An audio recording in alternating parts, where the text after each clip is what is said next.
Now that the Super Bowl's over, it's time to talk about the Underwear Olympics and the NFL Draft. The Manchild Show with Boy Green Digital live starts right now.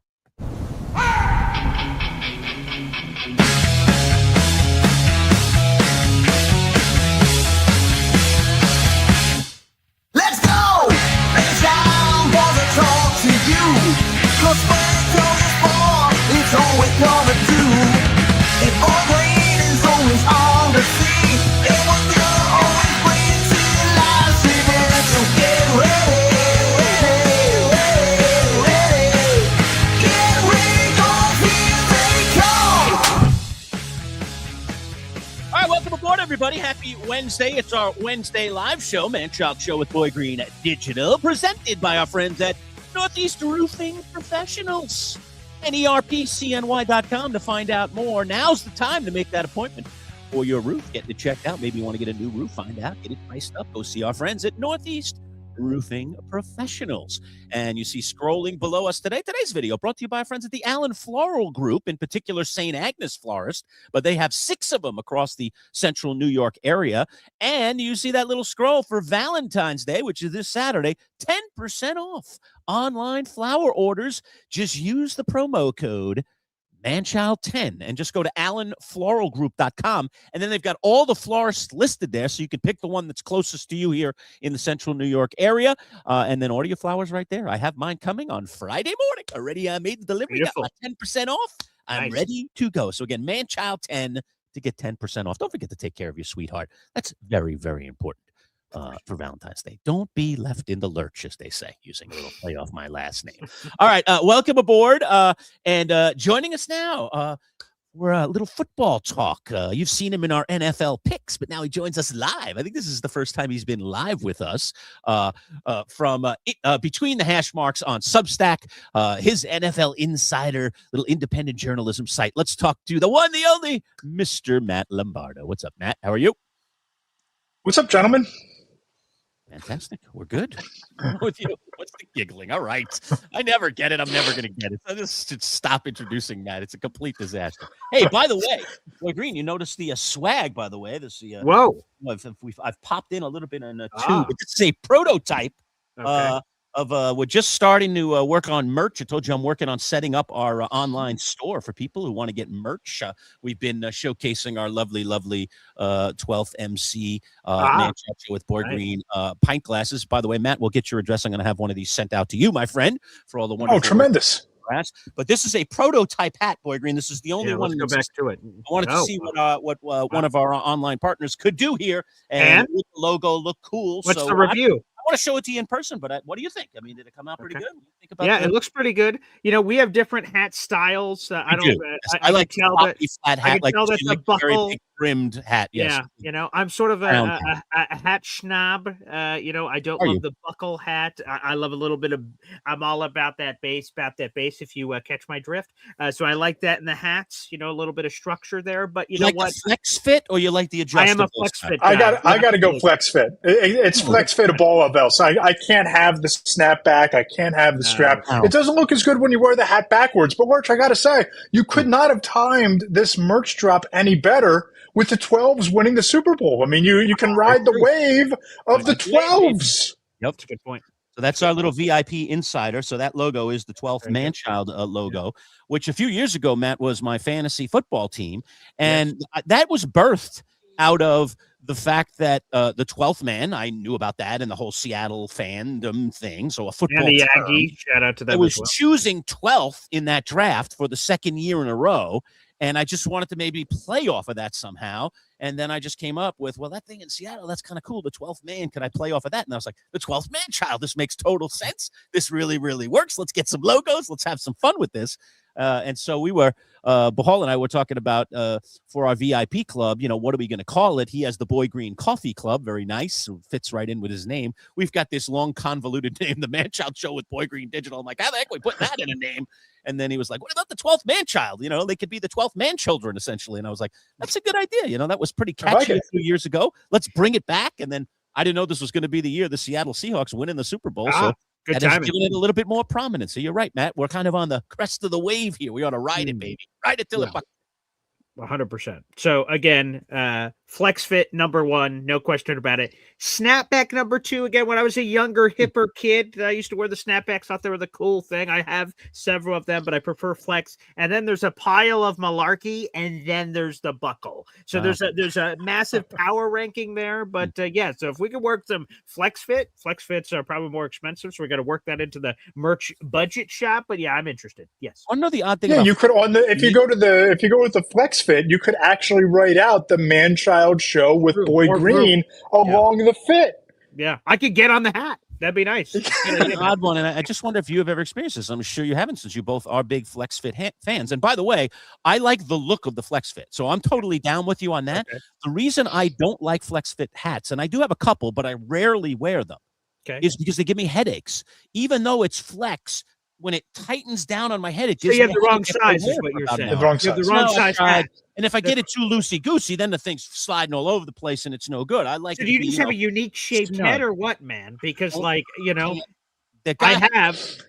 have to be other people in the world. Please support me in the comments, folks. Tell me that you, like me, when you wear a Flex Fit hat for, say, an hour or two, start to get a headache like I do. It actually starts to give me a headache. So I like it. I'll tell you this again, because I spend a more large amount of my salary on Jets hats than I should like to admit. The Jets came out with these 2 hats around the draft, but they were different colors. So I said, well, I got to get both, obviously, as any normal person would do. And one of them, I wish I had it in front of me, but one of them is a black Jets hat. It's very nice. I wear it all the time. And one's a green Jets hat. I'm like, ooh, this green one is great. It's the same thing but green. And I've worn it and I get a headache. I'm like, good Lord, what is going on with this hat? And then I see, and the green ones have a deficiency, and apparently it's built into every hat because I've bought it, returned it 12 times. So I'm like, it's a deficiency in the hat, so I can't wear it. But it's basically tighter than the size allows, so I get headaches. So no, I'm not saying you're a crazy person. I'm not saying we should throw you in a padded room because you have headaches when you wear these hats. But get a bigger size, man. I think there's a line here between, it's too tight, my massive brain is melting, and oh my God, I'm wearing a dress on my head. I think there's a fine line in between, Lurch, and I think what we need to do. Yeah.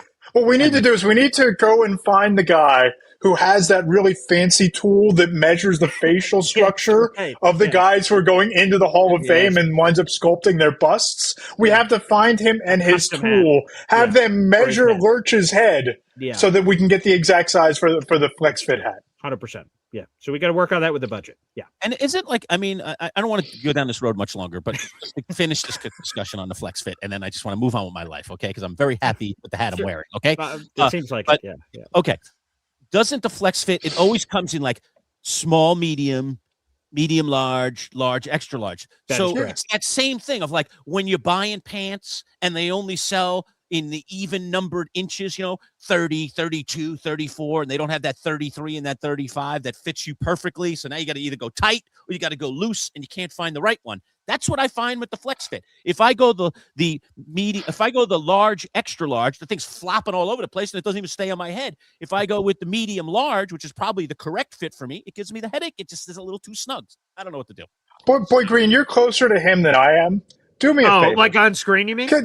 No. I mean, like you live closer to him than I am. Yes. Like go kidnap his ass. Take him to a Lids or a minor league baseball game this spring, and just take him to the hat section. And we can try on all of the hats until we get to the one that fits him right. And we write it down and we'll put it in his wallet so that he has it, so that he knows what size head he actually has, so you can buy the right size hat from here. Take him out. You'll probably expense the miles because you guys work together. But no more guesswork about the online sizes. Have him try them out so that he knows. It's a good question because in a fitted hat, I am a 7 3/8. I can tell you my size. That's good to know. Yeah. Okay. Yeah. But even in a fitted hat, and I love fitted hats too, and again, better look than the snapback or the the whatever you call it, the adjustable. Fact of the matter is that and I tend to sweat in my hats a lot. Okay. What? Why? I wear them in the summer a lot, and then you're sweating them, and then when you sweat in a hat, they tend to shrink a bit, and then that fitted hat is that true? What? I've never heard that in my life. What? Where are you buying your hats, man? Are you buying your hats off Temu? Or are you like Temu fitted hats? What is happening? What is happening here? Yeah, I sweat my hats and they my hats shrink. off Temu. Thank you very much. What? I support the USA, brother. I do not support China. Okay, I do not do it. What in the world? I sweat my hat shrink. Temu. Where are you getting these hats, man? Like, good Lord, this is quite. I'll I'll just tell you this. I just took my children, issues right? like this. They have these appointments. My 4-year-old just had their 4-year appointment. My 15-month-old just had his 15-month appointment. And one of the things the doctor does when they come in is get the size of the head. They're like, oh, like you just hold your son straight. Oh, yeah, sure. Whoop. All right, we got a kerfluffle and a kerfluffle. Here are the sizes. All right, that's what we're gonna do. I'm gonna bring Lurch to my pediatrician here, and they're gonna get your head measured, Lurch, because this is a travesty. Can we just talk about football now? Yeah, we're 10 minutes in. Might as well now, I guess. Yeah, sure. All right. Welcome aboard, everybody. That is Matt Lombardo, and we are going to talk football with him. He's our NFL insider. All right, Matt, look, the Super Bowl is over. If you want to offer a thought on it, you can, but we're ready to move forward. I mean, we are ready to start talking about the Underwear Olympics, as I call it, the Combine. And is there anything really to glean from the Combine? Maybe I'll come out of the chute with that comment, because oftentimes I know my partner here will watch every minute of it. I watch about 5 minutes. I go, okay, or let me see if that guy who's expected to have the fastest 40 yards, let's see how fast he runs. And then I'm out. I just don't, I'm not a big believer in running in shorts and underwear. Proves a lot. And nowadays, Matt, we don't even get to see the primetime players, in particular the quarterbacks, even throwing a ball, which is even more ridiculous to me, because they already don't want to do anything to somehow taint their already high draft stock. So give me your thoughts. What do you get out of the Underwear Olympics, and is there something to be gleaned here?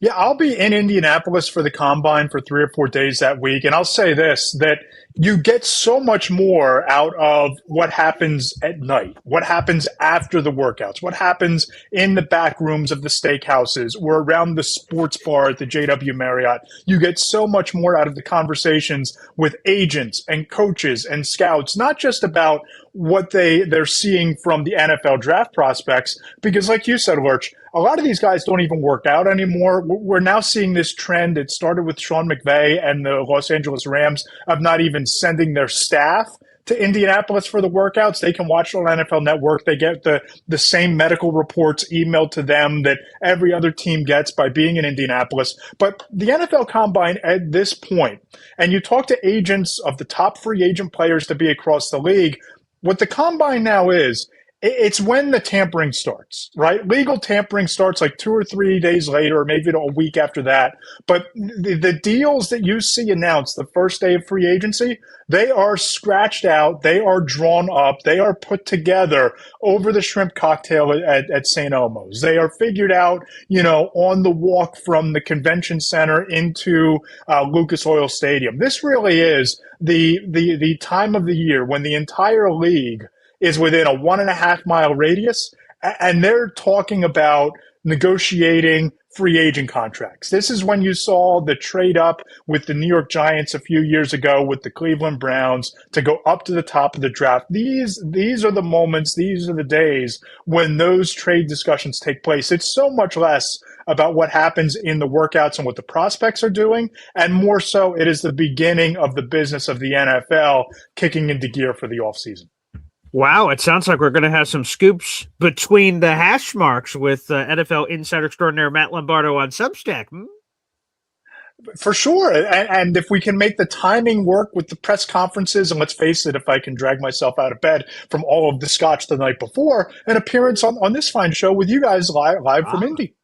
Okay, we may have to do that. Since you are a Philadelphia guy, Matt, let me ask you, I know we're going to talk about the Jets and the Giants, and I know that a lot of our audience wants to hear about that, but this A.J. Brown thing is fascinating to me, and whether or not Philly is indeed going to put him on the trade market. Can they even afford to do it? I mean, he truly is a number one receiver, and I don't understand what's going on here, but I don't think it'll be great for Philly if he goes unless they get some kind of, unbelievable net from him, that someone's willing to give up a lot to get A.J. Brown on their team as a wide receiver one. Give me your latest on that and what you think is going to happen with Philly. Yeah, talking to some people inside the league right about the time the Eagles lost to the 49ers, the feeling from executives in other buildings was that the Eagles probably have to move on from A.J. Brown from an offensive standpoint. That some of the issues that we saw in Philadelphia throughout the course of the season when the offense became so predictable was Jalen Hurts trying to force the ball to A.J. Brown to make him happy, to keep him on the same page. And that led to a lot of the predictability. And I think that what this is going to come down to is what's the relationship like this offseason in the next couple of weeks between Jalen Hurts, between A.J. Brown? How does incoming offensive coordinator Sean Mannion view A.J. Brown? And, Howie Roseman at his year-end press conference didn't, exactly shoot down the notion that they could trade A.J. Brown. He said that the idea and the mission is to find game-changing talent, and that's what A.J. Brown is. But that's not a no. That's not completely shooting it down. And you start to look around the league, the teams that are quarterback needy, the teams that have cap space. Yes, it's going to be expensive for the Eagles to move off of A.J. Brown from a dead cap standpoint. But if there's a team that's willing to part with 2 second-round picks, maybe a first-round pick or so with cap space that can accommodate a long-term A.J. Brown extension, I think there's a non-zero chance that he is elsewhere next year, because this just feels like when you're looking at the exodus of Jeff Stoutland, the offensive line coach, you're bringing in a brand new, wide receivers coach, a brand new offensive line coach. It just feels like this is a bit of a transition year for the Eagles, and I'm not so sure where A.J. Brown fits in moving forward from here based on how last season ended. All right, Matt, I'll give you 2 teams. You tell me which team is more likely to end up with A.J. Brown. They're both in the AFC East. Is it the New England Patriots or the Buffalo Bills? Reuniting with old Mike Vrabel there with New England, or Buffalo and their desperate search to give more weapons to Josh Allen?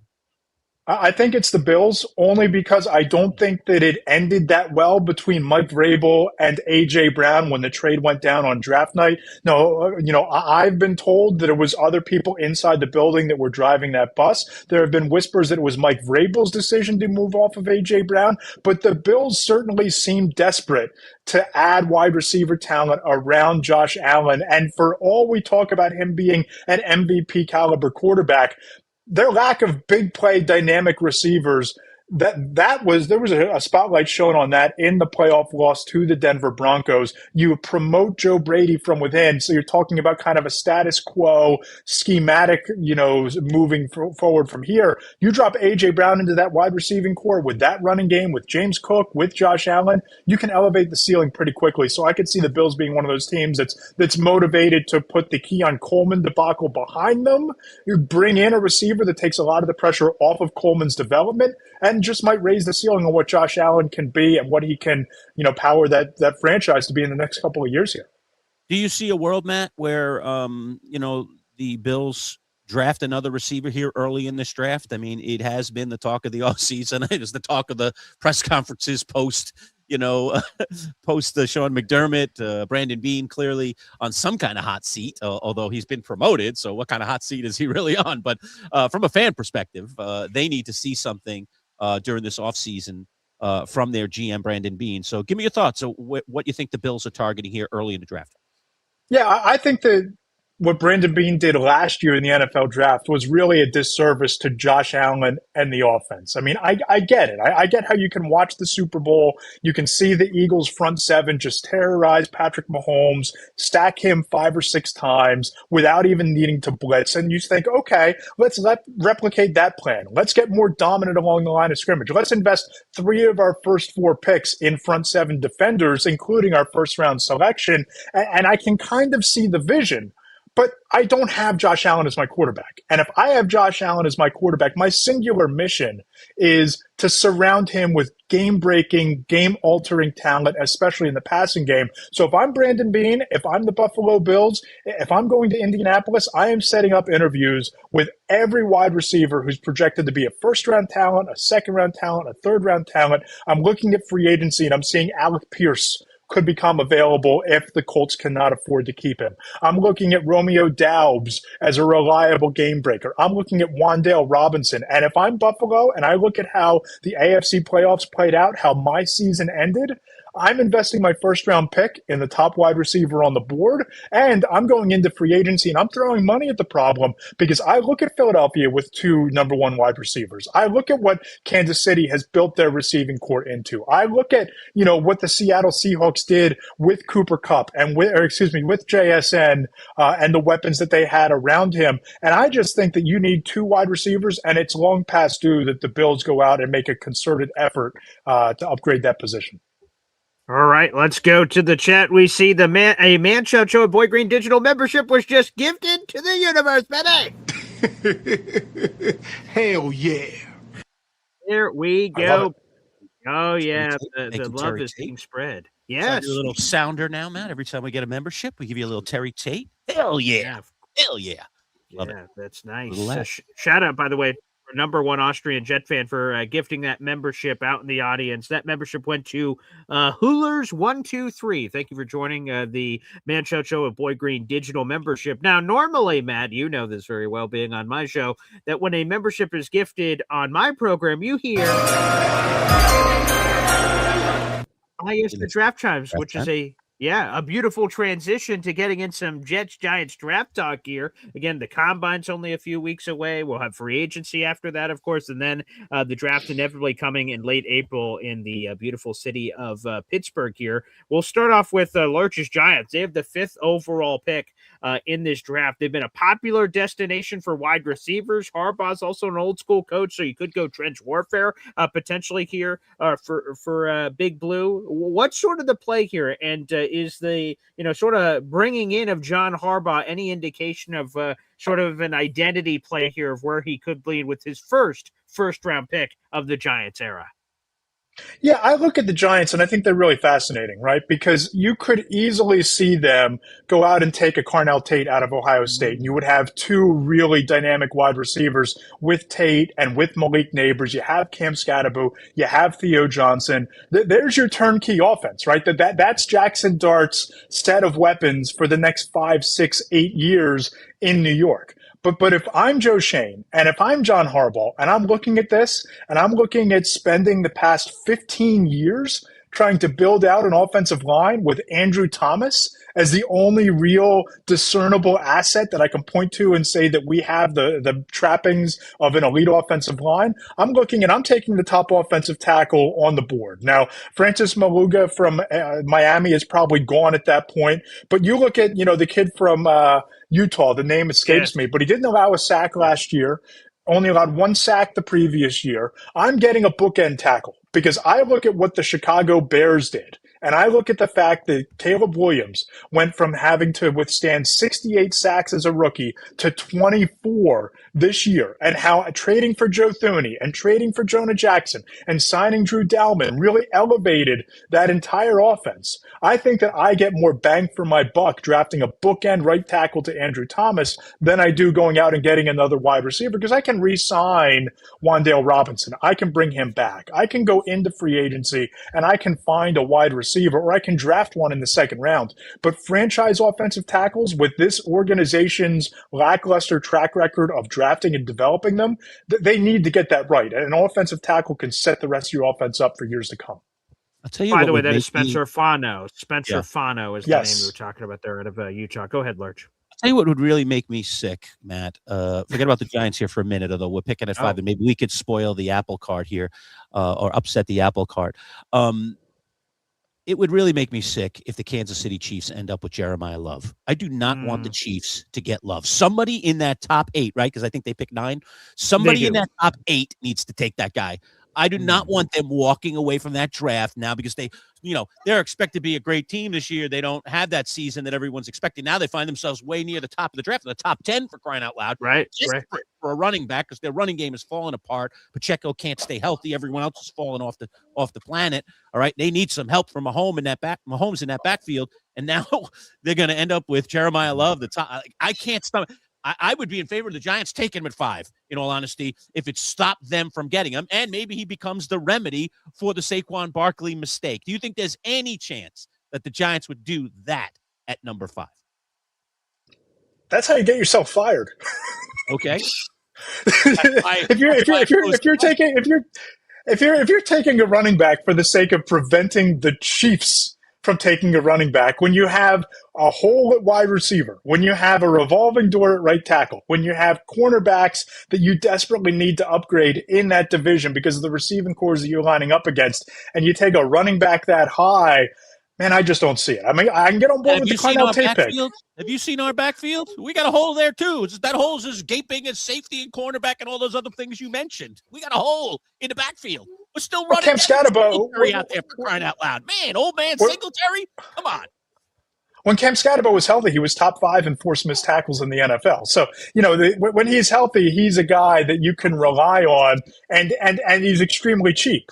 You don't want to be spending a first-round pick on a running back when you're at that stage of your development. I mean, the Chiefs can go out and they can draft Jeremiah Love at number 9 because you look across the roster and what do they really need to do? What were they missing last year? They were missing a competent running game. They were missing, as my podcast co-host Mike Tanier on the Between the Hash Marks podcast says, normal ball. You relied too much on hero ball from Patrick Mahomes offensively. Jeremiah Love is a great fit for what the Chiefs need.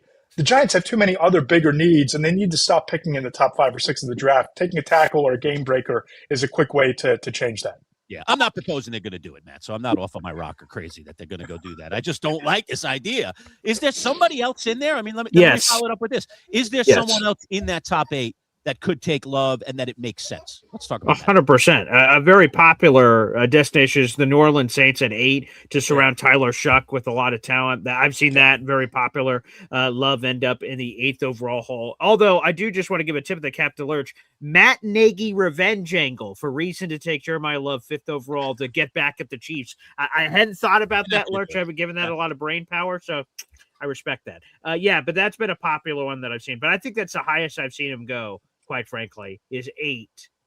I don't think I've seen him in any other, outside of Jet fans who have done a mini trade back of their own mock drafts where they drop back from 2 and get crazy. Realistically, the only place I've seen him, if he's not going to the Chiefs, is the Saints at 8.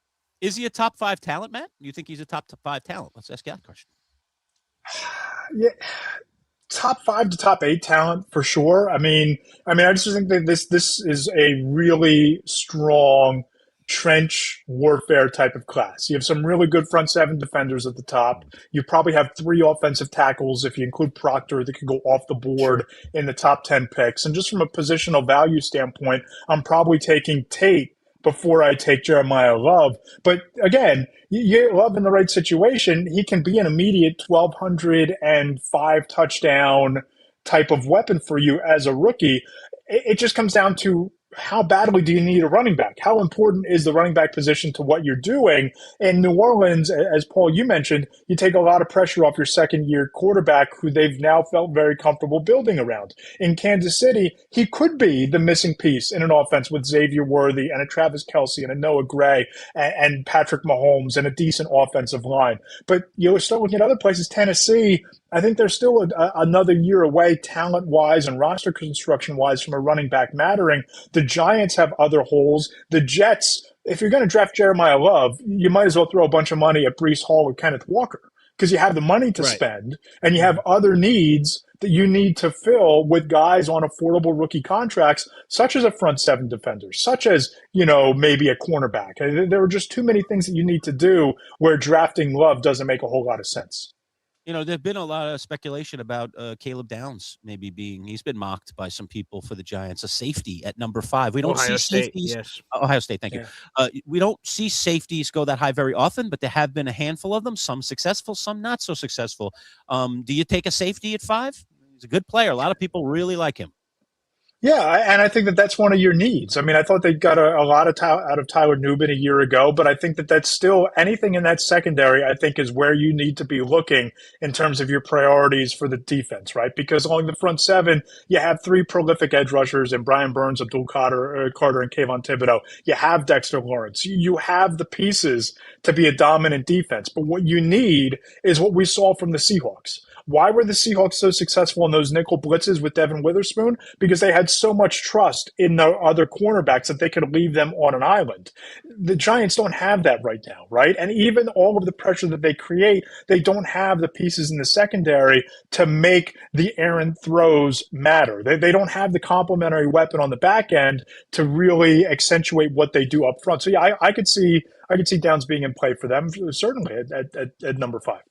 Matt, is there a lockdown corner in this draft class? I know we're very, very early, but I mean, boy, the Giants could sure use that. They took a swing at Tay Banks a couple of years ago. It's been very lukewarm, not even really very good. So that's, again, another need of theirs. You talk about that secondary. Is there one that really kind of stands out, or is it a group? Yeah, I like Mansour Delane, the kid out of LSU. I think that he's a guy that you can throw on an island. He can lock down. I don't know that he erases an entire side of the field, but you feel really good about putting him out there. I think it's one of those position groups where it's just a lot of really good dudes. It's a strong overall class at the position, but I think that Delaney is probably best in class.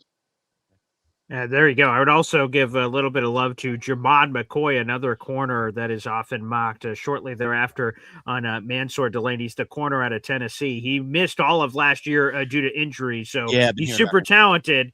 After tearing his ACL, it wasn't this January like a month ago, it was last January the year before. So super talented kid. And again, maybe someone could get a discount if they believe in the medicals, which again, another important piece of this NFL Combine underwear Olympics that Matt Lombardo will be visiting 100% of 32 team doctors from all their different teams, independent doctor that has no affiliation to any team, getting all these tests. And Matt, maybe you could speak to it here about that piece of the puzzle and why the Combine, I think, will forever stand and be an item because of that very piece right there. Yeah, and that's where I think that Indianapolis has an advantage because you hear all of these whispers and all this talk about the combine rotating around, and maybe they'll put it at SoFi Stadium one year, or maybe they'll put it in Dallas at Jerry World another year. Selfishly, from a reporter standpoint, you don't want to see that happen because it's such an easy flight to get into Indianapolis. All of the top restaurants and bars and steakhouses are all walkable within like a 1.5 mile radius, but just outside of that circumference of that circle, you have like 5 or 6 world-renowned university hospitals. So you have all of the hospitals within a very short drive of the airport where these guys, on their way to their hotel, they stop, they get the physical, they get checked out by the doctors, and there's enough of a medical presence there to rotate all of these prospects throughout the course of the week. It's quick, it's accessible, they get in, they get out, there's not a lot of lost time to travel. So that central hub of those hospitals is a big reason why the combine stays in Indianapolis, because if you talk to executives around the league, the workouts kind of are what they are, right? They put these guys through the same drills in their building on the top 30 visits. A lot of them will go to the pro days where a lot of these kids work out now because it's a more favorable stopwatch. It is a more favorable track that they're used to running on in their practice facilities. But what you can't replicate is that independent doctor and all of those medicals and all of those tests and the reports that come out of them that you get out of the combine being in Indy. All right, 2 things here, Matt. First off, let's go to the fans. I just want to throw this question up because it made me laugh. Jamie the FedEx guy says he's got a trade here for you to consider, Matt, okay? He is a Bears fan. They trade wide receiver DJ Moore and 3 first-rounders to their division rival, the Minnesota Vikings, for Justin Jefferson, and apparently also a second-round pick coming back to them. Your thoughts, Matt? If I'm the Bears, I do that like yesterday. I snap my fingers that I make that trade happen if I'm the Bears because you're so close. And Justin Jefferson is that top of the depth chart, instant game changer that Caleb Williams would need. If Ryan Poles picks up the phone and calls Chris Ballard, or whoever is the general manager in training there in Minnesota, and offers that, he's not even going to get to finish Justin J before the phone gets hung up. Yeah. Hey, we're going to give you DJ Moore and 3 first-rounders for Justin J. Beep, beep. End of call. Yep.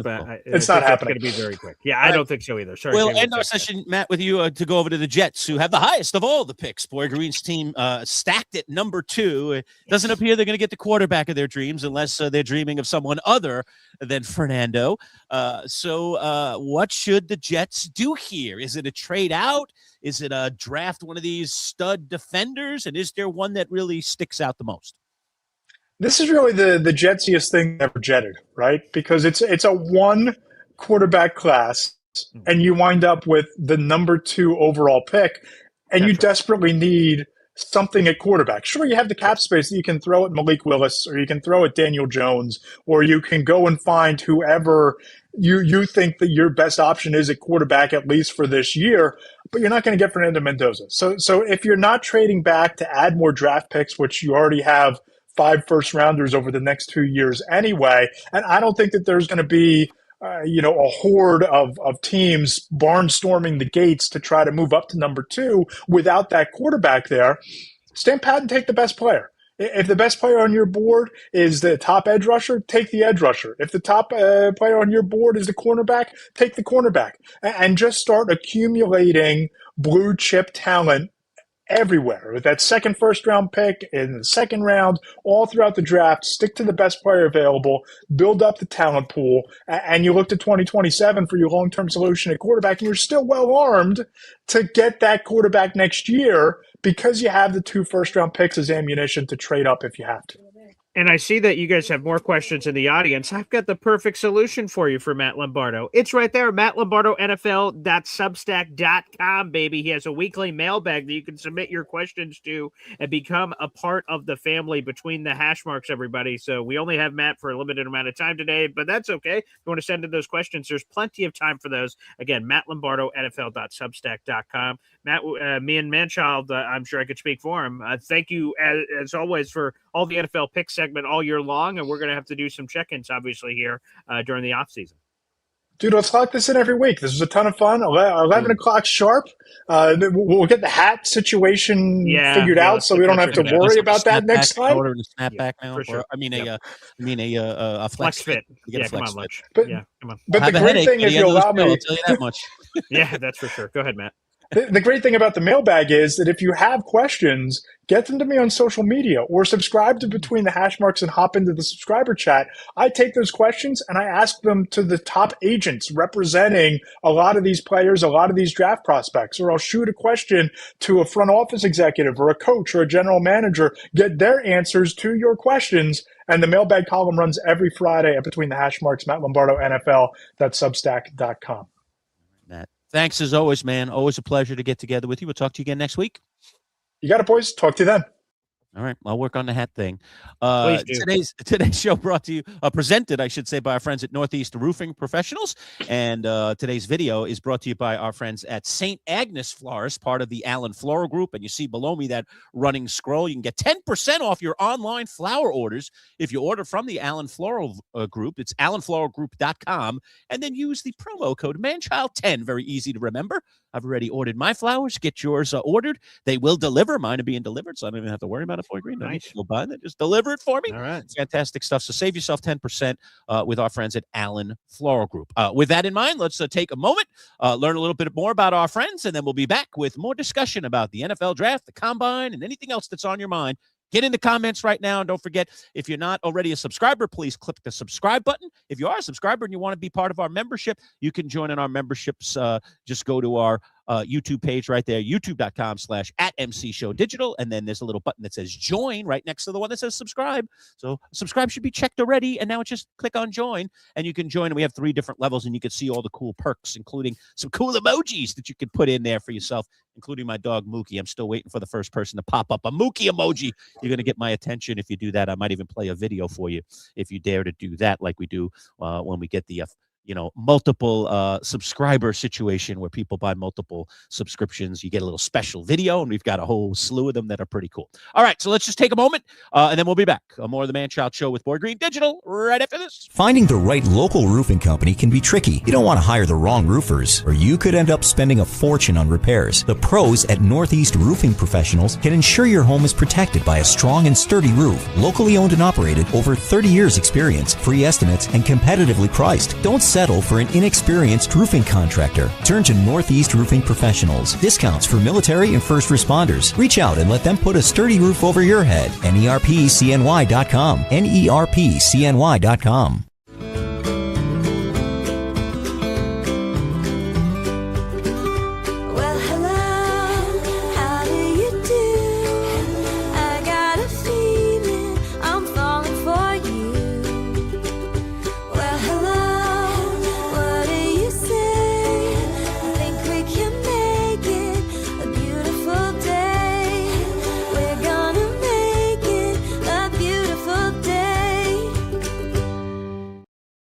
All right, we're back. Manchild Show with Boy Green Digital at MC Show Digital. And join the 12th Manchild. Look at that cool logo beneath me and that cool logo on my hat, man. That's what you get for being a member of our little subscription service. Very cool. Look at that. Prototype hat, Boy Green. Whether they end up being, the fitted caps, the flex cap, or the, what do you call my caps? What is it? Yeah, so buckle. Those are buckle hats. A buckle hat? Okay. You sure mine's a buckle? Well, that's the one that slides, right? Yeah, that yes, micro adjust. Yeah, correct. This is a buckle hat. It is a buckle hat. No matter what it is, when I set up the store, all right, I'll try to set it up so you can get any style of hat. Wow, cool. I won't be a hat snob just because I like a particular hat and you like a particular hat. Let's just be very available to welcoming people and get that very cool logo right on it and to become a member of the 12th Manchild, which is our little VIP group. So we'd love for you to do that and just help support the channel as we continue to grow our audience. And of course, the first step is to subscribe. That costs you absolutely nothing. So please just click that subscribe button and we would really, really appreciate that. That gives us access to more people out there in the wonderful, wonderful online universe. So more subscribers we have, the more relevant we become, the more resources we have, the better things get for everybody around us. So please pass it along to your friends and your family and anybody that likes the content that we're putting out on a day in, day out basis. All right. With that in mind, Boy Green, let's have a little fun with each other here. All right. Cool. All right. I don't know. I'm still not sure who I think my team, the New York Football Giants, should pick at number 5. Like, I just think there are, obviously, the first 4 picks are going to matter, or at least 3 of the 4, because I already know who number 1's going to be. So 3 picks are going to either upset the apple cart or set us up for success for pick number 5. It's not that long a time to wait. And certainly the consideration has to be there that if someone dropped, I mean, I don't see an Arvell Reese, coming all the way down there. I don't see a Bain perhaps coming all the way down. But if he did, is that a reconsideration? But let's talk about that. So you're at number 2. You picked before we pick. That's for sure. So, and assuming Fernando, there's no trade, and the Jets stay at 2, and Fernando has picked 1, which to me is as clear as it ever gets. There's never been a more clear number. Even though Clint Kubiak yesterday, the new head coach of the Las Vegas Raiders, he played a little coy when talked about the quarter, and I went, oh. They are taking Fernando and they are running to the bank.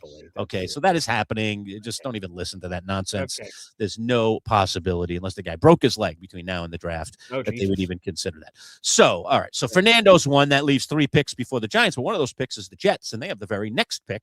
Who do you want? Who is your guy right now? And is that potentially going to change by the time we get to mid-April?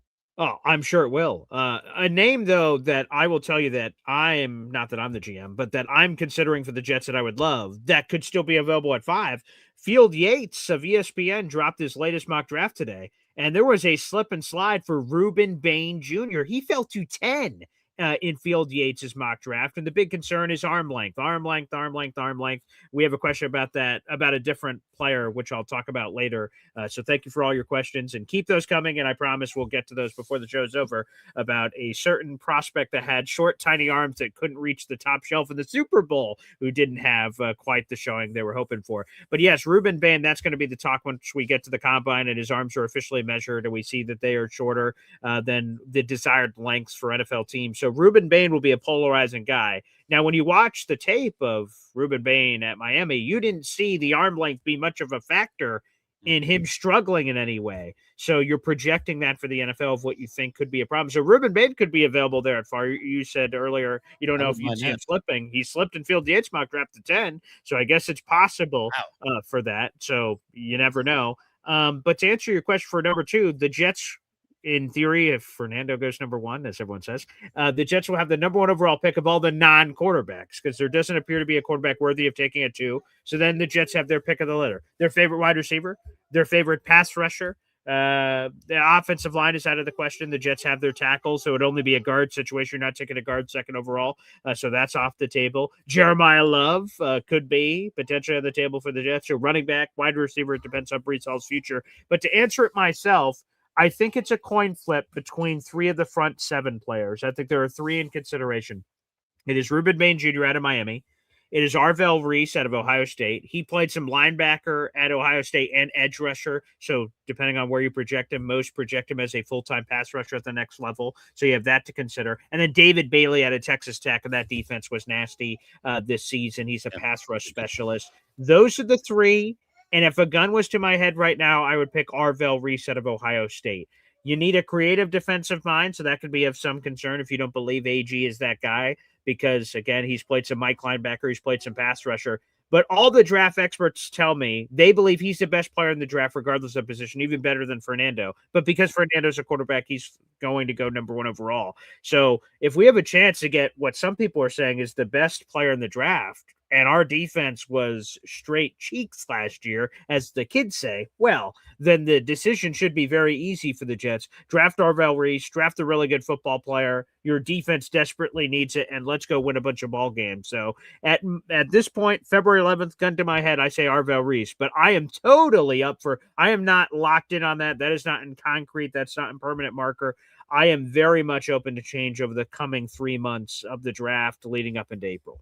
Yeah, I don't get the sense at all that the Giants sitting at 5 would even consider an edge rusher. I mean, the talk out of Giants world has been that they can afford to let Kayvon Thibodeau go, and that they might consider trading him and getting some assets, whether that's draft assets this year or other kinds of assets for the future. It just feels like, the fit there, now that they have Carter in the mix, it's like, you just want to let Carter loose theoretically and let him, become the other side of that thing. And Brian Burns is going nowhere. That's for sure. I mean, number 1, they paid him. And number 2, he's producing. Of course. Thibodeau I don't think it's not that Thibodeau isn't a good player. I think he's a very good player. He has not been a great player, but I think he's been a very good player. I like it. The problem is like the fit with the Giants. And now that you have these other 2 guys, where does he fit? Like they were kind of rotating him last year. And right. I don't know. Even that rotation wasn't resulting in more sacks or, like, oh, we always got a rested guy in there. Ooh, this is great that they have this flexibility. Everybody out there in football land that knows football believes that the Giants have a really awesome, front 4. And yet, that front 4 just didn't produce incredible numbers. So something's got to give there. And the thought is that, they don't need all 3 of these guys, that they could go a different route. Maybe they need like a really good middle linebacker to couple in with there and a guy that could blitz. And that gives them a little extra pep in the, in the pass rush. But it just doesn't feel like it. And that's, of course, if you trust Carter. I mean, sure. Because, he played a little better at the end of the season when it didn't matter anymore. And after he got, disciplined 2 or 3 times by the new head coach, the interim head coach, then he seemed to maybe someone got his attention kind of. But I mean, I don't put a lot of stock in end of season kind of meaningless games that suddenly Abdul Carter now has his act together. And boy, he's rampaging into training camp this year. And look out, he's going to be a terror who's going to get double-digit sacks this coming year. I mean, I'm just not buying that at this point. I hope it's true. Yeah, can I ask you a quick question on that, Lurch? Yeah. How the hell was Abdul Carter a finalist for Defensive Rookie of the Year? Excuse me?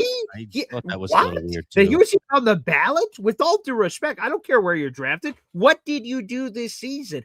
To me, it was disrespectful he was even on the ballot. Again, did he have some nice finish? Sure. Okay. But he got almost all his sacks at the end of the year. He had no sacks most of the beginning of the first half of the year. I don't think he had a single sack. What a nonsense. Unbelievable. I couldn't believe it. When I saw he was on the ballot, I'm like, I know he's not going to win it, but come on, man. Plus the fact that, on top of all of that, I mean, if you're even going to look at the production and be impressed in some way, I mean, maybe that's an indictment of how bad the class was defensively this past year. The fact that he was disciplined multiple times, I mean, doesn't that come into consideration too, that the guy was like sleeping through meetings and showing up late to things? I mean, doesn't that count for something? I understand. I mean, if you were on-field production, but I mean, isn't that all part of the equation? Isn't that all part of the blender that you put every player in when you're making a decision like this? I don't know. It's weird. Again, Lawrence Taylor, right?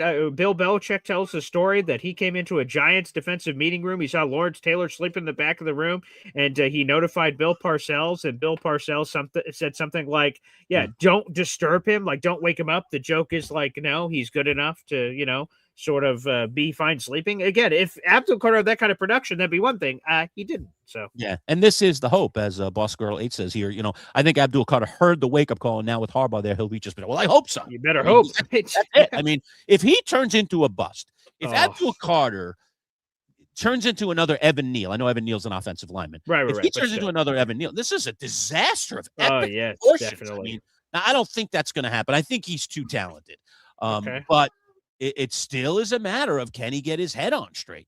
Can he be dedicated to professional football the way that professional footballs have to be dedicated to this game to be very good to great players? I'm not very sure he will. I'm not sure either, because some guys just don't do it. They just, whatever it is, they don't have that thing, because there is something to be said about being a pro, okay? We use that term sometimes, being a pro, but there is something about being a pro, especially at the NFL level, and it just seems like here in the early stages of Abdul Carter's career, it's only been one season. People have had bad rookie years and come back and had tremendous Hall of Fame careers, so that's certainly not impossible, but he needs to get it together quickly. I do think that this changing of the guard coach, he's going to be held accountable. Harbaugh's not going to let him get away with stuff. Right. I don't know. Do you jettison off Thibodeau in the hopes that Carter? Ooh, that's risky. There is a little bit of risk there. Because could you imagine Carter that? Is the dud. Exactly. You want to still have Thibodeau and inevitably pay him. All right. And now you have your bookend guys, and Carter becomes the odd man out, or gets jettisoned off for somebody else who believes they can fix him, because you look at him and you say, we can't fix this guy. This guy just doesn't know how to show up in time for a meeting. This guy doesn't know this guy isn't doing his homework. He's not coming to practice prepared. Let's get him the heck out of here. Let someone else try to figure him out, because we're not going to be his mental coach here. All right. Let somebody else figure him out. Let's get rid of him while he's still worth something, because he was still, after all, a top 5 draft pick. And there's going to be people out there that are going to say, oh, come on, that guy was a terror in college. Look at that film. Let's take him. Let's give up a really good draft pick or a really good player for this guy. Yeah, I would be very concerned for the Giants, and that's the worst possible case scenario. Is the double dip.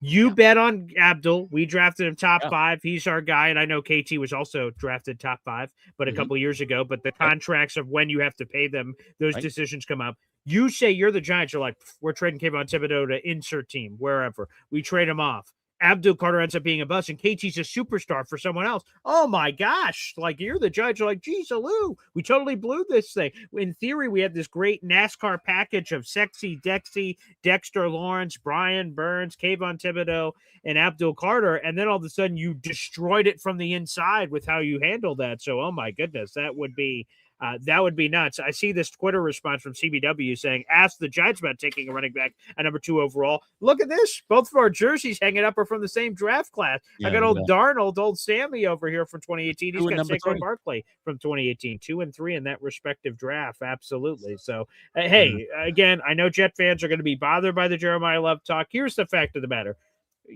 Rubber's going to meet road here in a week, less than a week, actually. The Jets franchise tag window opens up. Do they tag Breece Hall or not?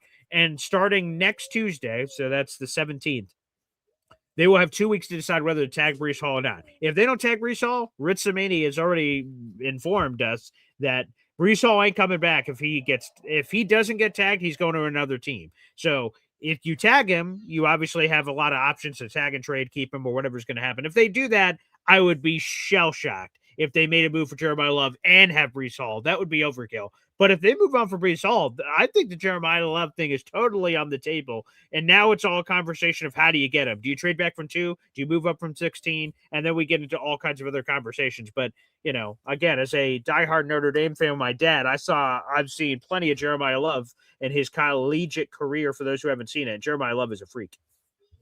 Yeah, no, he's definitely a freak. That's why I say if Kansas City gets him at 9, which is very possible, Lurch. Let's lay it out. Possible. They have a unique possibility. They're never at the top of the draft.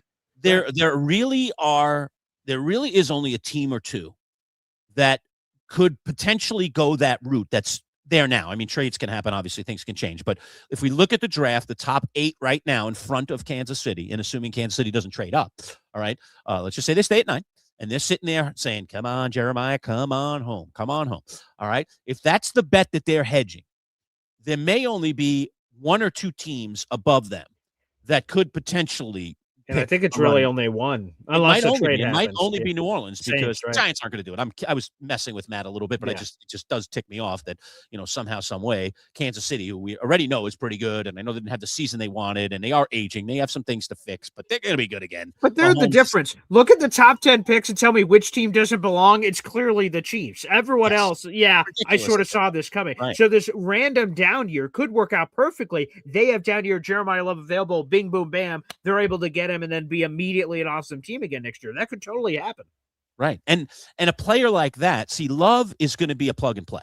All right. I think so. Because Rookie of the not year. only is he going to be a starting running back for whatever team picks him, but he can catch it too. He's a really good out of the backfield. So he's a 3-down back. He's not a 2-down back. He is a 3-down back. So he's going to play a lot. And, physically, he just looks like a guy that could take the pounding. He's just got the body of a durable guy. So no doubt. He's a plug-and-play guy. And that's exactly what the Chiefs need right now.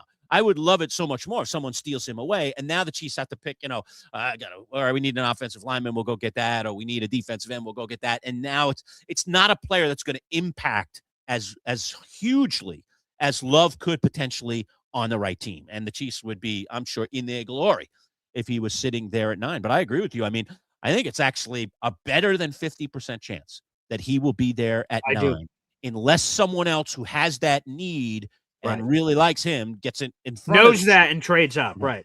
Because I think he's ripe to fall to 9 to the Chiefs. And to me, I just hate that idea because I hate when the rich get richer. I like this idea. It's nothing against the Chiefs, but they have dominated football for a long time. And it was kind of nice for them to eat a little humble pie. Okay. And I don't want to see them just like, oh, this is just one little hiccup and Mahomes got hurt at the end of the year. Okay, just write it off. We're just as good as we always were. And then boom, they're right back on the beam this year. Like, I want to see them go through the struggle that other teams have gone through. You and I know this struggle very, very well. Of course. Giants fans. So I just don't want to see them just hop back in and just be ba-boom, we're right back to where we were. I mean, because they're going to be good with Mahomes. Assuming Mahomes comes back healthy, and all signs are that he will, all right, they will be good. They have other things to figure out. They might not be as good as they once were. But with Mahomes, they're a winner, okay? They're not going to be this again. No way, unless they had devastated. I'd be surprised. Right, unless Mahomes, his injury and the recovery timeline of things is complicated, I would be surprised. So let's not give them a gift at the top of the draft that they so desperately need. Let's make them pick a position that isn't as big an impact position. Let's make them pick a safety or, a linebacker or something else, okay, at that spot. A guy could still be a great player, but he's not going to be that impact player that I think Love has the potential to be on that in that particular offense, in that particular situation. And it fills probably their greatest need. Yeah. Lurch, I don't know if you want to go to some questions, but I see Bosco 08 was talking about it here. Chiefs should sign a solid running back for Ridge. Boy, there's some very intriguing names. Kenneth Walker, Breece Hall, potentially, depending on the franchise tag situation. There's Travis Etienne. He's available. There's a lot of really good running backs that look like they're going to hit free agency. It'll be interesting to see how this all dole up. And she says Chiefs sign one of those guys I just mentioned for like $10 million and then turn around, draft Mekhi Lemon, the talented USC wide receiver. She called it a better allocation of resources to wide receiver core isn't great, especially depends on how you feel about Rashee Rice. Like, this guy seems like destined for problems. So I'm not so sure how much you can trust that young man with everything he's got going on. So yeah, they're in quite a pickle, but when you have Patrick Mahomes, you have the quarterback solved, it's easier to figure out the other stuff. Yeah, that's not the worst take. There's nothing wrong with that take either. I mean, again, if you can, but who is that $10 million running back that gives them instant credibility in the backfield? Because where I stand on running backs. I mean, I hate that the Giants let Barkley go, but at the time, all cards on the table and honesty being the best policy, I was like, I don't know, like the injuries, I mean, clearly, man, all that draft capital, boy, it is tough to walk away from this, but, can't we get similar production from someone a lot cheaper and not, but I really loved Saquon the person. So I was really, really twisted when that whole thing went down. But I have to say that as much as Joe Shane has been maligned for it, I was kind of quasi in agreement with him. And that's primarily because they decided to pay Jones. If they didn't pay Jones first, and make that decision that Jones was going to be the guy that got paid, then I don't think I would have stood on the same ground. But once they paid Jones, then it's like, you're going to pay the running back and the quarterback? Oh, boy. What else are we putting in place here? This team's still pretty bad. I mean, it's nice to have those two guys. I love it. But what about the rest of the roster? Because we all know the limitations of the salary cap and what that all meant. So at the time, I have to say, I was kind of like, yeah, I guess we got to let him go. That sucks. We got to let him go. But what a disaster that's turned out. Here's the thing. And really, if you just live your life by this, it's going to work out a lot better. Right. Listen to me, okay? When we were at that time, I told you exactly what the Giants need to do. Franchise tag Daniel Jones. He had one really good year. But to be honest, even the really good year, if you really squint, there were things about the year that didn't seem sustainable. But he's coming off a really good year. Franchise tag him and make him prove it one more time. And wow, he's great. Then you can either tag him again or do whatever you want, and then sign Saquon Barkley to the deal. You guys were squabbling over like $2 million per year. Who cares? Give them $2 more million. We're talking. They were at like 10, 11. They were at 10, 11. He wanted 12 or 13. If you bridge that gap, we're talking about $6 million. What are we talking about here? That's chump change to the greater cause. Tag Daniel Jones, make him prove himself. And then if Daniel Jones had the year that he ended up having, you're like, oh, thank goodness we dodged that bullet. Move on for Daniel Jones. You don't have the cap ramifications from it. And then you have this guy in Saquon Barkley who is a Hall of Fame person, a Hall of Fame character. We never question that. Running back is the only thing we question. If instead of on his little roster sheet, it said WR instead of RB, we wouldn't have questioned paying him that kind of money. But because his position happened to say running back, everyone went crazy, which is crazy. Like we talked about it in that offseason. Like Danny Amendola is getting paid 10, 11, 12 million. And everyone's like, oh, of course, that makes no sense. Saquon 10, 11, 12 million. Whoa. You can't pay that. What? Yeah. But you can pay that to Danny Amendola? I just don't get it. We just overrate positions a little too much. So, Lurch, quite frankly, you and your Giants would have listened to me. And you'd be much better off, my friend. In the end, what was sickening to me is that, I mean, sure, but I guess by running back standards, it was a good deal for Saquon. But it really, from what all the reports were about what the Giants were potentially offering, we were talking about $1 million or $2 million difference. I mean, it's, add an extra year. I mean, were you kidding me? You're going to let your guy go and you're that close? Like, if you're already there, you might as well just take the extra hit, like just step one more step. That's what made no sense to me at all. Yes. If the Giants were offering, 60% or even 70% of what Philadelphia or other teams are offering, all right, I get it. Like, that's a lot. But when you're that close, when you're nearly there, and you're going to mince about, one more year, an option year, or an extra $1 or $2 million a year in today's world of sports, it's a pittance. It doesn't make any sense whatsoever. Right. And listen, Joe Shane and the Giants have paid the piper on this one. I mean, that championship by Philadelphia and the way that Saquon played that year is the best year, essentially that he's had as a pro. I mean, the proof is in the pudding. The Giants blew it. There's no sugarcoating it. They absolutely, positively blew it. Yeah, and one of my favorite shows to watch, Lurch, I just have always loved these shows. I don't know if my dad just put it on, are the Pawn shows. Pawn Stars. There's a lot of different ones you could go to. And I'm a history nerd, so I sort of love like when unique items are brought in from history and then they give us stories about it and things of that nature. That's sort of fascinating to me. That's always piqued my interest. But then you have a seller and you have the buyer, which is the pawn shop. And Rick Harrison is always like, the best I can do is $5. Like, he's just always this cheap bastard. Yes. Mm-hmm. But like, you start getting into heavy negotiations. He's at $500. You're at $300. And then you start bridging it a little bit closer. Yeah, 5's the best I can do. The other guy goes, could you go 4? And then eventually you get to a point where they're like, hey, can we just split the difference here? Let's go $450. Right. And the buyer, the Pawn Star, wants the item enough. The person doesn't want to hold on to the item anymore. And you both are intrinsically motivated to get to a common place. And most of the time they get there, but sometimes they don't. The person just goes, no. 400. The other guy goes, 500. And they're like, I guess that's not going to happen. I'm like, what? You guys are all the way here. This is, unless you're doing that one technique where you're like, I'll walk out. And you like start to walk out. And then it's like, but. And then you get that one little last point. But outside of doing that technique, I just don't understand. Bridge the gap. Obviously, the Giants should have done that, which is crazy. So, it's silly. But, to me, again, with running backs in the first round, look at Jahmyr Gibbs in Detroit. That one looks pretty good. So, Bijan Robinson in Atlanta. That looks pretty good. So, I think, unique scenarios, case by case. I do the walkout at the car dealership every single time. Does it work? Always works. Oh, see, there you go. If you're in negotiation, I want the car. I like the car. Yeah. yeah, that payment, so just a little too much. That price, just a little too steep for me. Yeah. Well, I'm giving you this. I'm giving you a great place. It's an absolute good deal. Look at the rebate you're getting. This is as good a price as you're going to get. Yeah. All right. Well, thanks. I got to keep looking around. That's what I say. Yeah. I got to keep looking around, but thanks. And up you go. And they're like, and then like you're heading for the door, Come back. Let's sit down. Let's make a deal.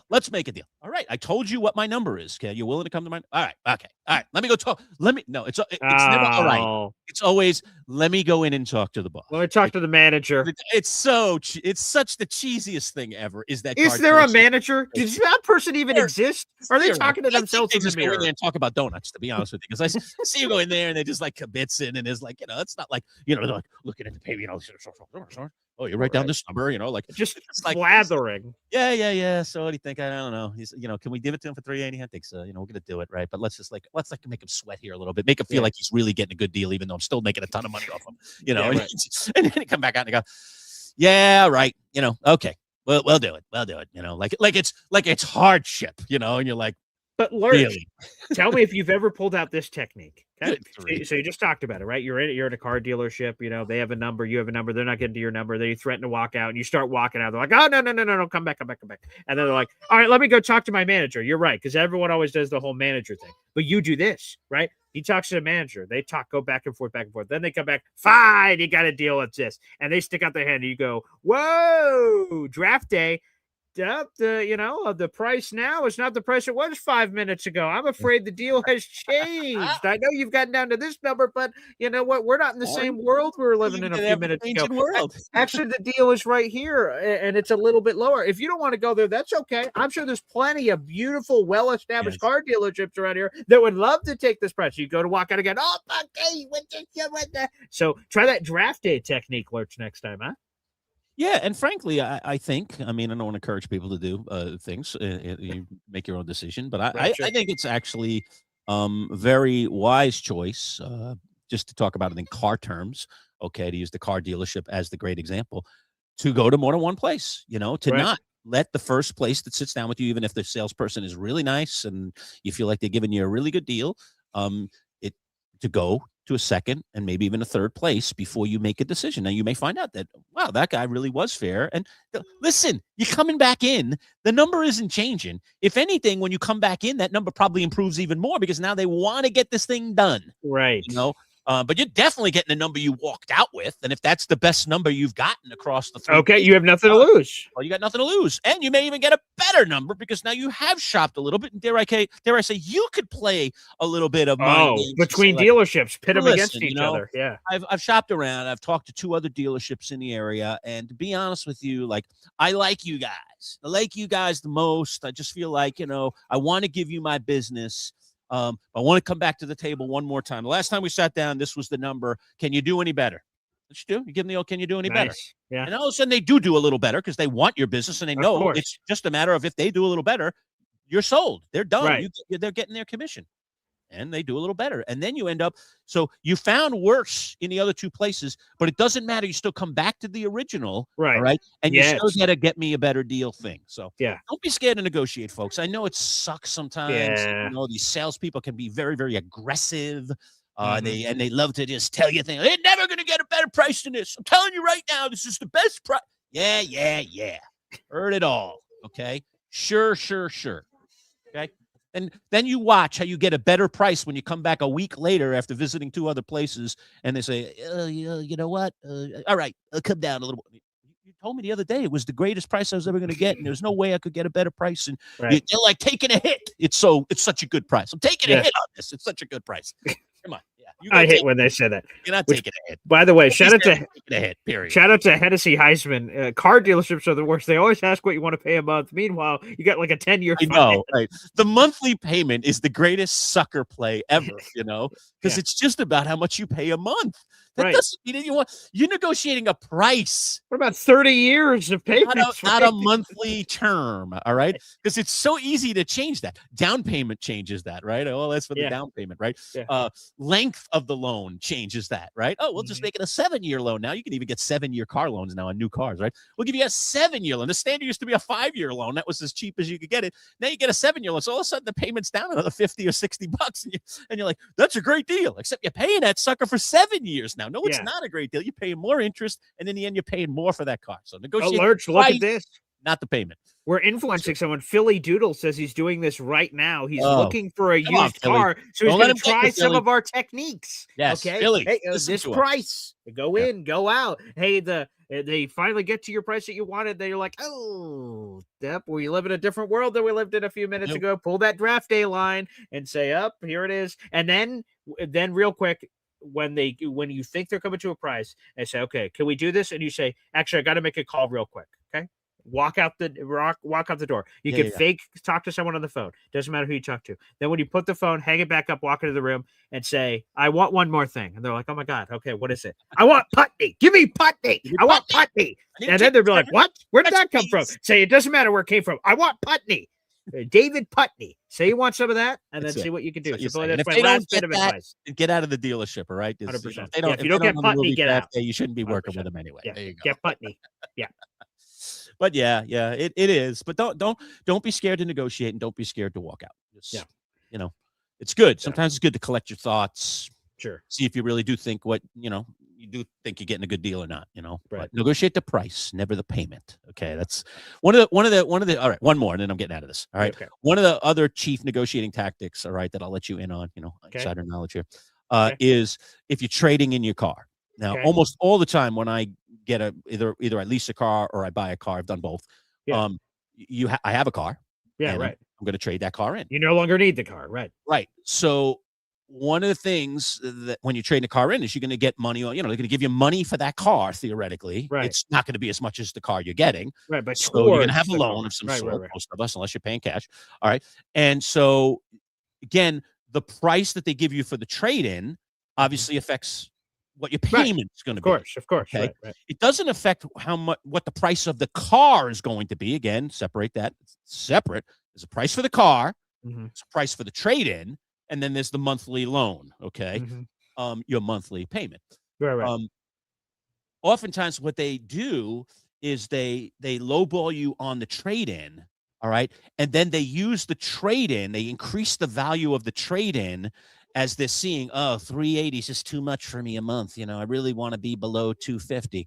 All right, let me go in. Let me see what we can do. Goes in to talk to the manager. They come back. And then they're like, all right, we can do it for $350. I'm going to bump up the trade-in on your car.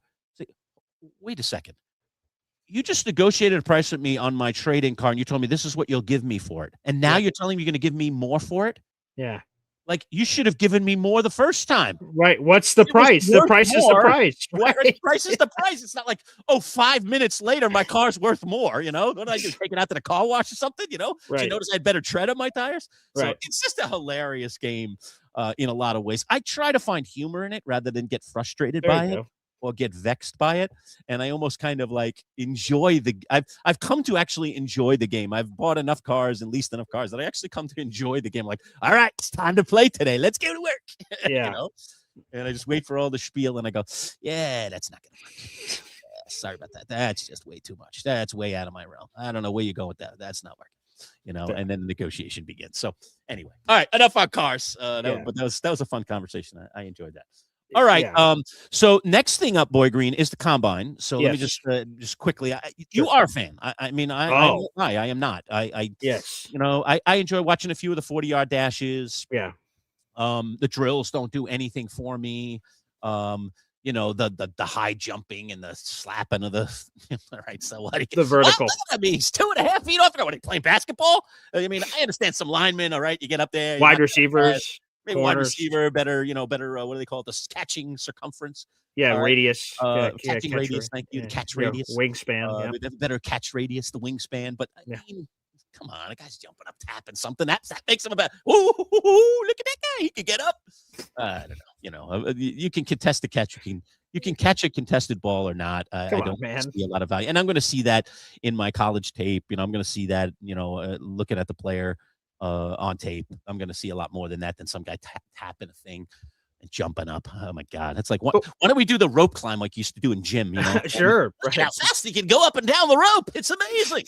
Did that ever mean anything in terms of athletic ability? I'm not sure about. I would love to see that, though. That'd be a fun new element to the combine. Let's do the one-lap swim. See how fast you can go across a pool. We used to do all these ridiculous things. It is weird. What were those for? I'm still not sure. But I will say I love the combine. I've loved the combine for a long time. I love the draft process. I love hearing the voice of Rich Eisen and now Daniel Jeremiah, who's his cohort, and they are doing the play-by-play of every day of running backs, wide receivers, offensive linemen. They tell stories. Like, I don't know. I find all that fascinating. But one of the things I love about the combine the most is seeing one of the cool things for me is you're seeing these prospects line up next to each other. So, like, I'm getting, in theory, and I'll tell you why we're not getting this, unfortunately, but Fernando Mendoza of Indiana throwing the same drill that Garrett Nussmeier of LSU is throwing. And I'm watching them working with all kinds of different receivers, and I'm seeing, wow, I'm seeing outs, I'm seeing posts, I'm seeing flags, I'm seeing curls, I'm seeing drags, and I'm just seeing them go through their footwork, go through their process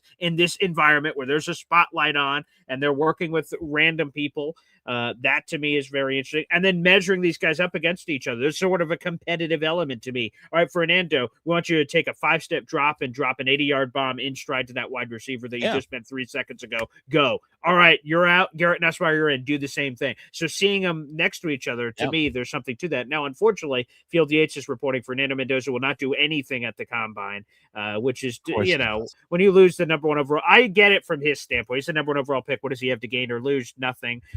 But I like it from a fan perspective. It's cool to see when those competitive guys say, oh, I'll do it. CJ Stroud, he looked awesome when he did it. Joe Burrow didn't do it. There's been a lot of quarterbacks that haven't done it. So that's somewhat disappointing, but that's one of my favorite parts. I love seeing competition, wide receivers doing the same drills, quarterbacks doing the same drills, and going through that process. That's one of my favorite parts. Yeah, a lot of fun. All right. It's all coming up, man. It's all coming our way. It's going to be fun. Go ahead. I'm sorry. Yeah, here are some rapid fire questions we'll get to because, again, we have another interview that's coming up in a little bit. So all you Jet fans out in the audience, we'll have Jake Asman returning from 2 weeks doing the Senior Bowl and the Super Bowl. So I'm sure he'll have a lot of stories to tell. Our Gary Myers interview is now up. He's an absolute legend and icon. I love Gary. Got a lot of his books behind me. We talked mostly Giants for this conversation, but there is a splash of Jets in there as well with a fun, well, maybe not fun for you guys, Peyton Manning story. The Gary Myers interview is excellent. We did it right before we came live with you today, folks, and it is already out, as Paul was saying. And wow, he talked about some really cool things. We had a great discussion about a little more than midway through on the Eli Manning Hall of Fame. Oh, Gary is a member of the committee, so he's in the room, vote, and he's been in the room for many, many years. So he had some great perspective on that. And he talked about the Bill Parcells, Peyton Manning, was he going to pick him thing. What a great, cool inside story. Yeah. So there are a couple of really cool inside stories that I've never heard before that Gary shared with us this morning. So again, that interview is out. So maybe as soon as we wrap up our live show here, you might want to check that out, especially if you're a Giant fan. He's written a ton of books. He's a legend in our business as both a sports writer and now as a sports personality. He does a radio show during football season down in New York as well. Saturday, available online as well. So he's awesome. He's really, he was a terrific guest. Really enjoyed him. We'll probably have him back at some point, but we dug into a lot of things with him, including the very, we didn't mention it yet today. I probably should mention it. Brian Callahan is being hired by the Giants as their quarterbacks coach and will be the quarterback whisperer for Jackson Dart. Good grief. Jackson Dart. So that's an interesting hire. This is another guy now. I think is this the second or the third guy? I think it's the second guy on Harbaugh's staff so far, and they still have a couple of positions to fill that has head coaching. Yes, second, Matt Nagy and Brian Callahan. Yes. So they have 2 guys on the staff now. Impressive. That are former head coaches at the NFL level. So that was a big hire for the Giants this morning. There was a lot of rumblings about who that position would be. T. Martin was being rumored, but they went out and got another cagey veteran guy who has a nice reputation in Brian Callahan. So we talked with Gary about that as well. All right, go ahead, BJ. Yeah. No, let's get to a bunch of questions here. I had other questions, but I want to highlight some of these too. Boss Girl 8 says you should rent out your services as a car buying negotiator. Can you imagine, Priceline negotiator? I don't think he still does that commercial anymore, but I won't. My wife does her stuff separately. Yeah. Obviously, we have separate cars, right? She has a car, I have a car. Sure, obviously. And I, she cannot go out and get her next car without me being there. I have to be there. Right. Have to be there. Okay, there you go. I'm That the heavy. She's a total sucker. She would just listen to anything they say. Okay, that sounds good. She says, "Let me ask Jim," and I'll just be sitting there quiet, saying nothing, and I'll be, "Nah, that's not going to work." Yeah, good. It's good negotiation. Just a very dry, a very. That's just that's. But it's good to have that good cop, bad cop thing. I think that helps. It sort of throws the salesperson off because they're not used to embracing. In all honesty, I think we can do a lot better than that. Yeah. And I don't say anything else. Just leave it there. Just leave it hanging. The awkward, Yeah. Awkward pause. Make it as awkward as possible. Let me go back and talk to her. She's so nice, And it's not that I'm not a nice person. I am totally a nice person. We got to turn up that environment. I become a different human being, and it is like, okay, time to put on a show, baby. It's time to put on a little acting, a little show, because I got to get myself a deal. I got to walk out of there feeling like I got a deal, man. 100%. Down that road too many times. That's the best way to do it. I see Hennessy Heisman's asking, who is the tight end the Jets drafted at the perfect combine score? There was Zach Kuntz, who was taken in the 7th round. Now, sometimes people are combine warriors, and they're terrible. They don't. That doesn't equate. Being a super athlete does not equate to being a great football player. But sometimes it works. DK Metcalf was a freak at the combine, and he's a superstar wide receiver, and he went like in the second, third round. So, you never know. Sometimes that can totally impact it. So, good question there from Hennessy Heisman. Boss Girl 8 is predicting that the Jets will sign Romeo Doubs. He is a Green Bay Packers wide receiver. They have 1 million wide receivers over there, so that would make a lot of sense. They need a wide receiver opposite of Garrett Wilson for sure. Romeo Doubs would be fun. A good third wheel. I think he'd be a good third wheel. I don't like him as a second wheel. I like him as a third wheel. Fair enough. He's solid. Yeah. I'd like him on my team, but I don't want to be number 2. I want somebody better at number 2. If Garrett's 1, I need something a little better at 2, and then Romeo Doubs. That'd be nice. It'd be a nice 3, not a 2.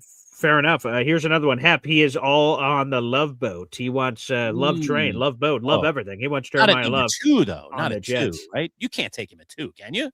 I mean, the Giants did it 2, and that worked out, right? Yeah, I know, but yeah. Well, it didn't really work out for you, but it worked out for him, I guess. The thing with Barkley, and I would say that he was worthy of a number 2 pick. Sure, is his every rating that we were seeing out there, it wasn't just the Giants rating him, was that he was just testing off the scales, like his character stuff and football stuff, right? Character to the football, to the 40, to the jumping, to the athletic ability, the flexibility, everything they measure. He was measuring like the greatest of the greatest. He was the greatest people. So it was almost like he's off the charts. We have to create a new chart for Saquon because he's so off the charts. It's hard to do that. I'm sure Love is going to test very well. He's a very I would be surprised if he doesn't. Yes. But I doubt that he'll test like Barkley tested. We'll see. I mean, that's what we have the combine for, I guess. So is he participating 100%? Is he doing things? That's not all out yet. That's not all out That's yet. Another thing. Will he even do some of the invite list? And then even if they're invited, they even do it. Like Fernando, I imagine, is going to be walking around doing the medical and talking to teams, and we'll see him. At some point, Rich Eisen and Daniel Jeremiah will cut the camera. Here's Fernando Mendoza doing an interview with our NFL Network crew. Like, I'm sure that's going to happen, but the actual stuff doesn't look like for Fernando. TBD on Jeremiah Love. Keep it simple. RC says, how high is too high for Ohio State wide receiver Carnell Tate? I should take him.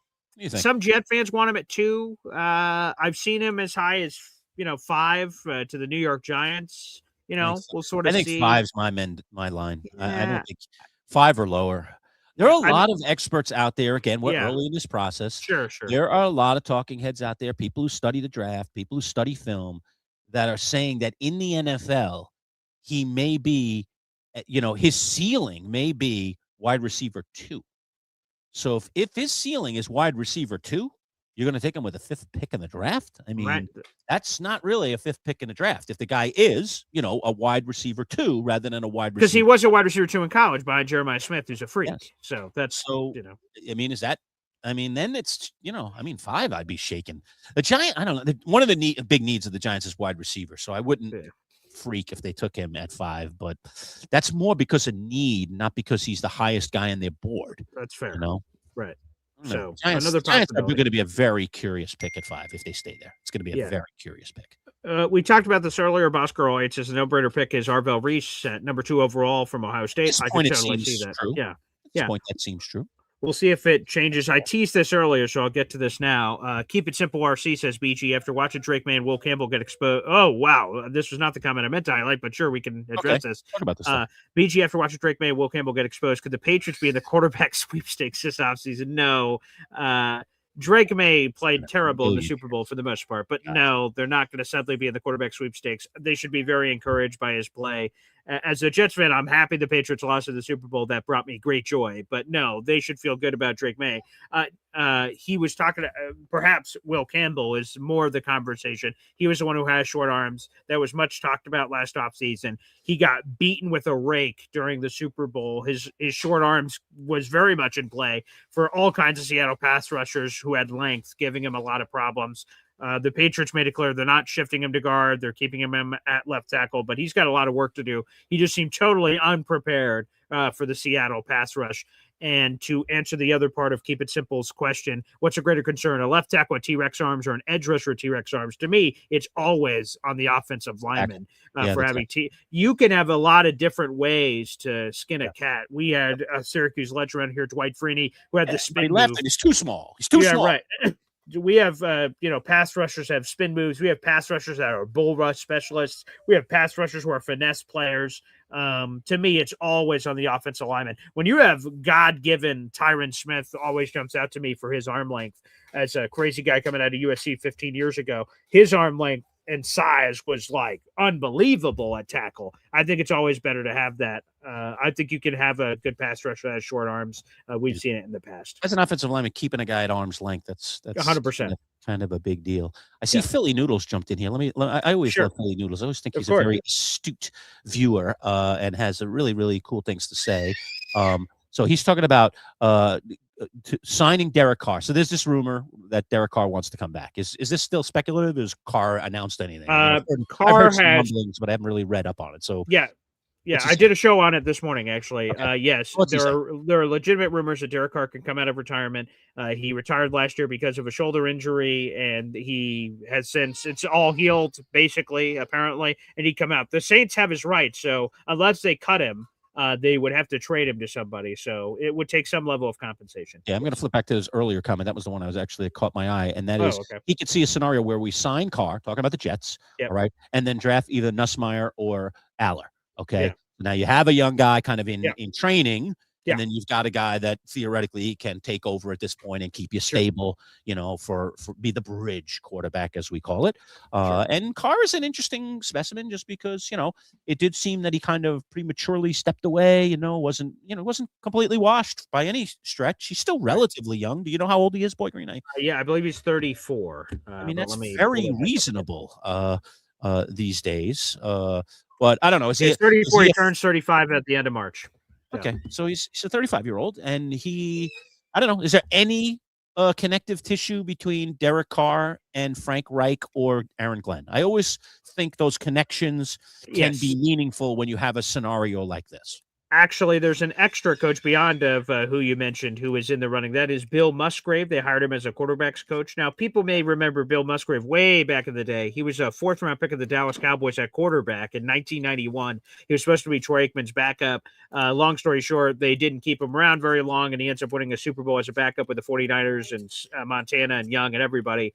So he played in the league for like a little less than a decade, and then he's been a coach forever. He's either coached quarterbacks or offensive he's either coached quarterbacks or has been an offensive coordinator for basically his 30 years in the league. And 2 of those 30 years were spent as the coordinator of Derek Carr with the then Oakland Raiders.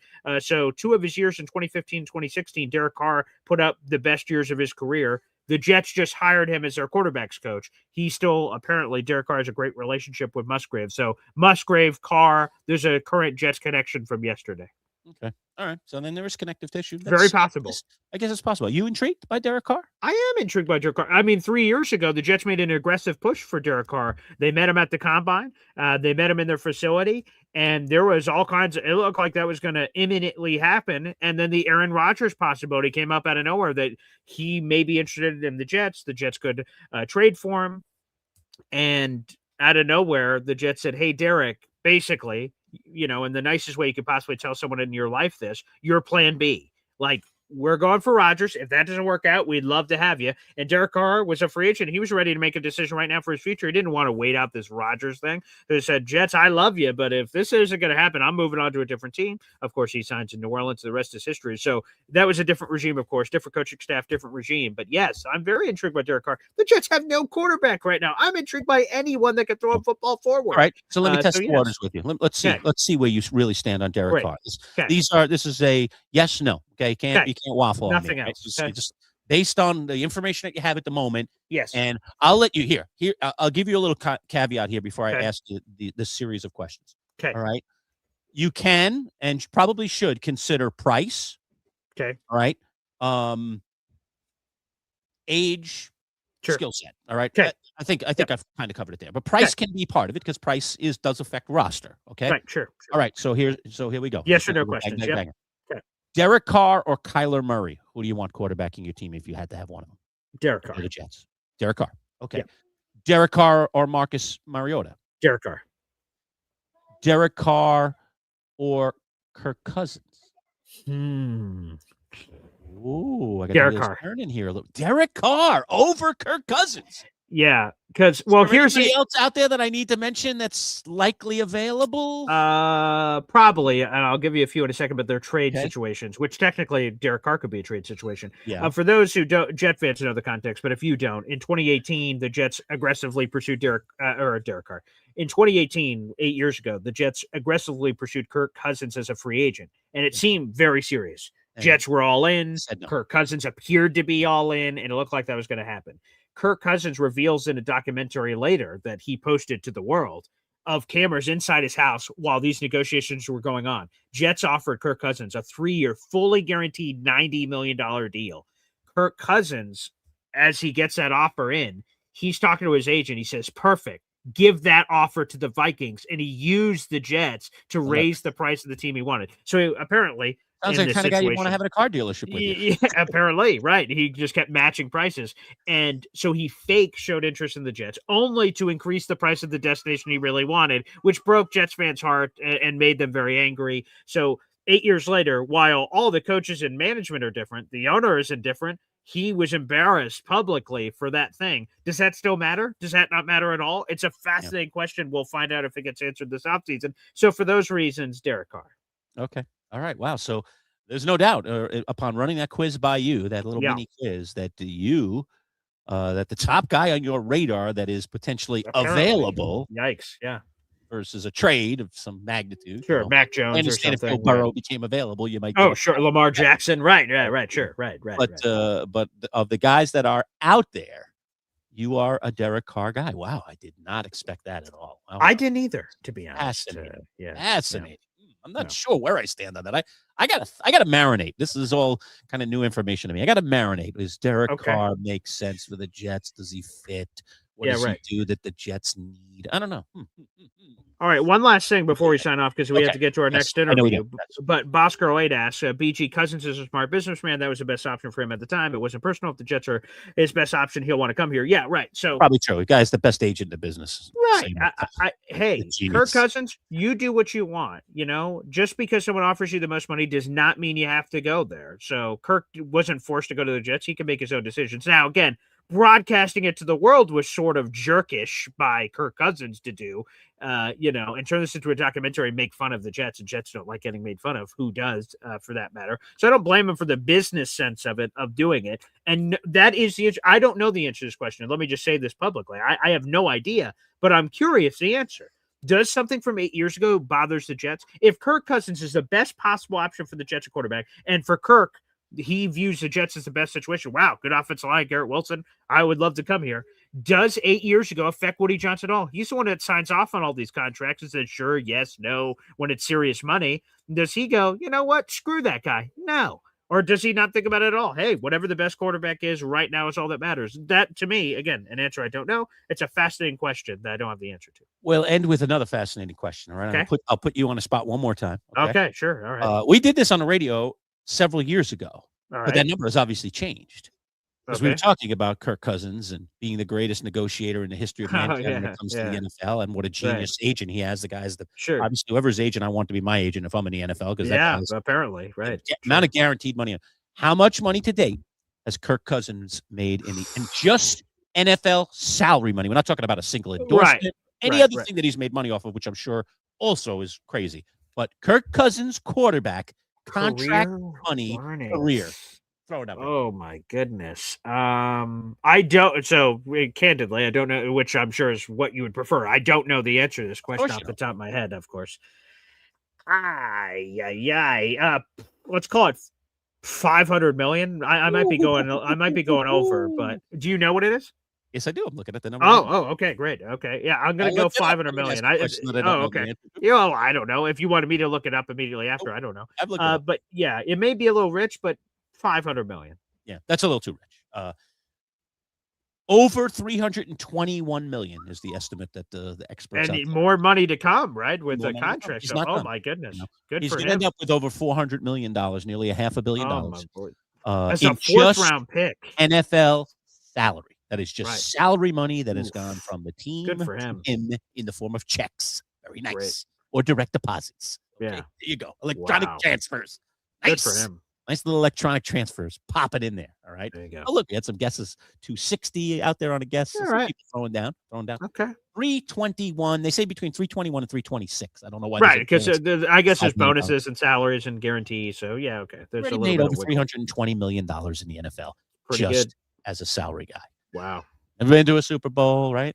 No, he has not. Definitely not. No. Into a championship game. He has not. He's won a playoff game, but he has not been to a championship game. That's what a good agent will do for you, man. That's what a good agent will do for you. Hey, all right, we must sign off because we got Jake Asman. We're going to interview Jake Asman, our Jets insider. He's back from the Super Bowl, so that'll be a fun conversation. And again, the Gary Myers, for all you Giant nuts and football nuts, because Gary's just a great footballologist. We did talk primarily about the Giants, but there are some great football stories that he shared with us. Over a half hour with Gary Myers that we recorded right before the show that's already out on our YouTube channel. Again, youtube.com. /MC Show Digital. If you're not already a subscriber, please subscribe. And if you are a subscriber, join up and become a member of the 12th Manchild. You see our little logo that's flying in, usually in the bottom left of our screen. That's the 12th Manchild logo. You see it on my hat here today. Very, very cool, and some very cool perks. And most importantly, you get to support the channel. So we'd appreciate it if you do that. All right, well, signing off here on a Wednesday. Enjoy the interviews. We got a bunch of them coming to you the rest of this week. Take care.